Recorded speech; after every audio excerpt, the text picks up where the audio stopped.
Queremos iniciar presentando el encuentro con la historia.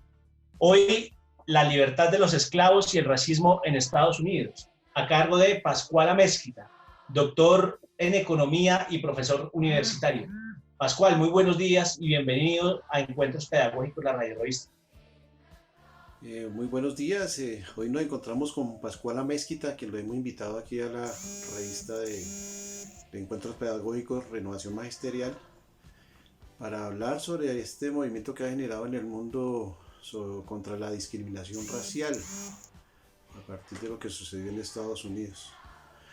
Pascual, muy buenos días. Queríamos preguntarle, pues, ¿qué nos podría decir usted acerca de cuál es el origen de la discriminación racial hacia los negros?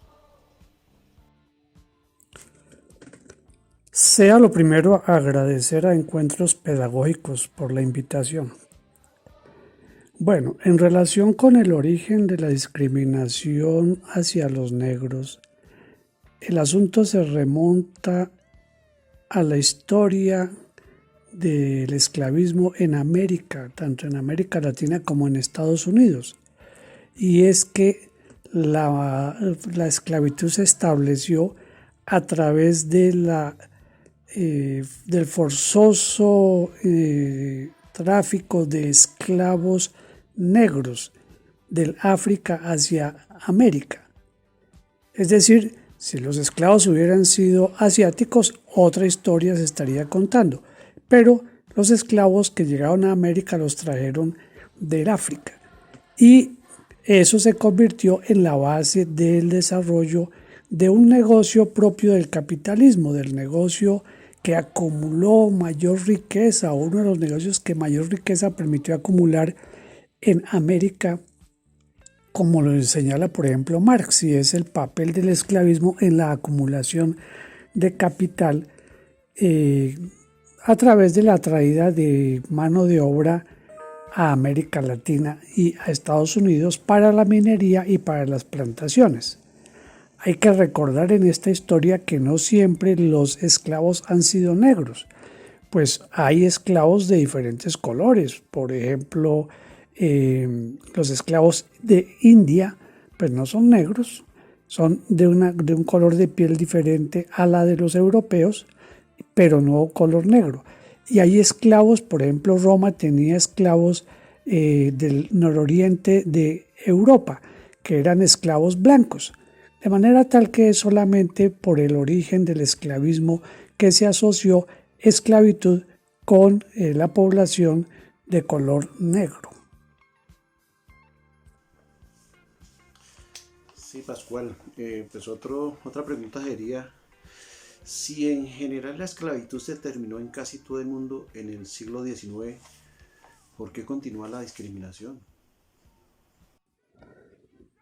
Sí, efectivamente la esclavitud terminó en general en el siglo XIX, pero valga la pena recordar, por ejemplo, que en Haití en el siglo XVIII se declaró la abolición de la esclavitud. Pero bueno, el punto es, ¿y por qué sobrevivió entonces la discriminación?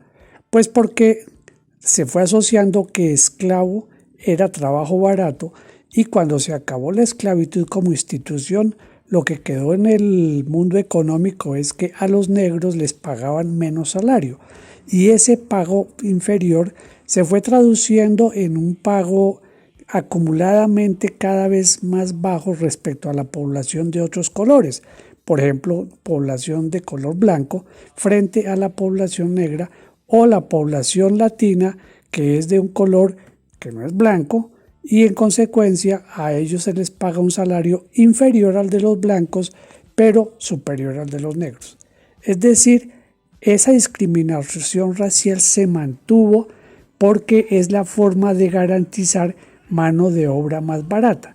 Y pagándole más salarios más bajos a los negros, se garantiza que a su turno se paguen salarios más bajos a los latinos y también a los empleados de color blanco.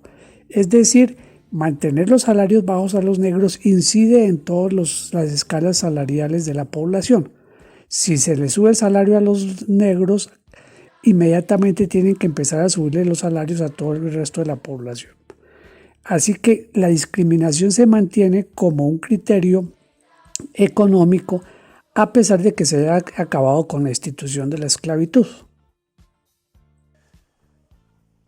Pero en eso, Pascual, la discriminación no pasa a ser solamente salarial o económica. Efectivamente, no es solo discriminación de tipo económico, sino que se va creando un reforzamiento de esa discriminación a nivel cultural.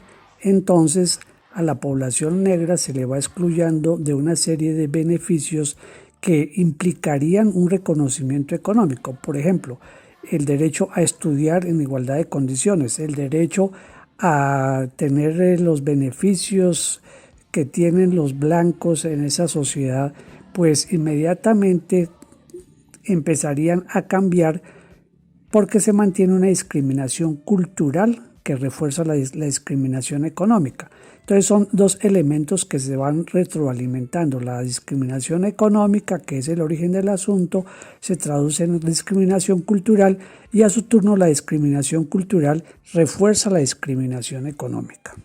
Por ejemplo, al impedir que los negros tengan una educación buena, pues se traduce en que pueden pagarles menos salarios en un proceso que, como repito, se retroalimenta. Y bueno, y ahora entonces, ¿qué pasará con todos estos movimientos antirraciales que hay en Estados Unidos, Pascual? Lo sintomático de lo que se va a ver en estos próximos meses lo mostró el hecho de que 2 o 3 días después del asesinato de George Floyd hubo otro asesinato que ya no causó la conmoción que ocasionó el de Floyd, otro asesinato de otro negro. ¿Qué es lo que pasa? Que es algo parecido a lo que está ocurriendo en Colombia, mientras que no ocurra que el gobierno, en este caso el señor Trump, ponga freno a través de declaraciones fuertes de rechazo rotundo a este tipo de asesinatos, los supremacistas blancos van a seguir sintiendo que tienen derecho a atropellar a la población negra.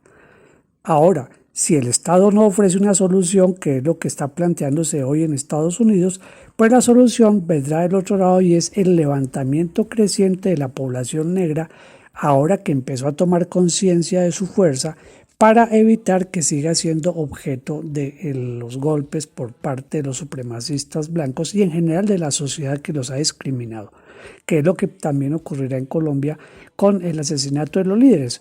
O el gobierno le pone freno a través de declaraciones fuertes y poner la institucionalidad para defender, para contrarrestar o para detener estos asesinatos, o la población finalmente llegará al momento en el cual ya se sature y empiece a defenderse a través de la protesta social pues masiva frente a estos atentados.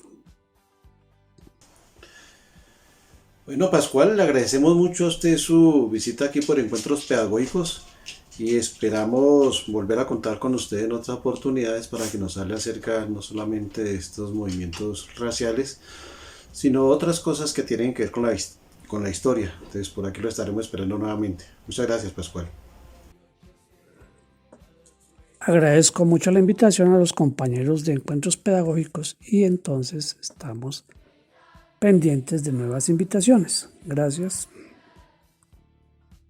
Bien, le agradecemos muchísimo a Pascual Amezquita su intervención esta mañana en el Encuentro con la Historia y por supuesto está invitado para un siguiente programa.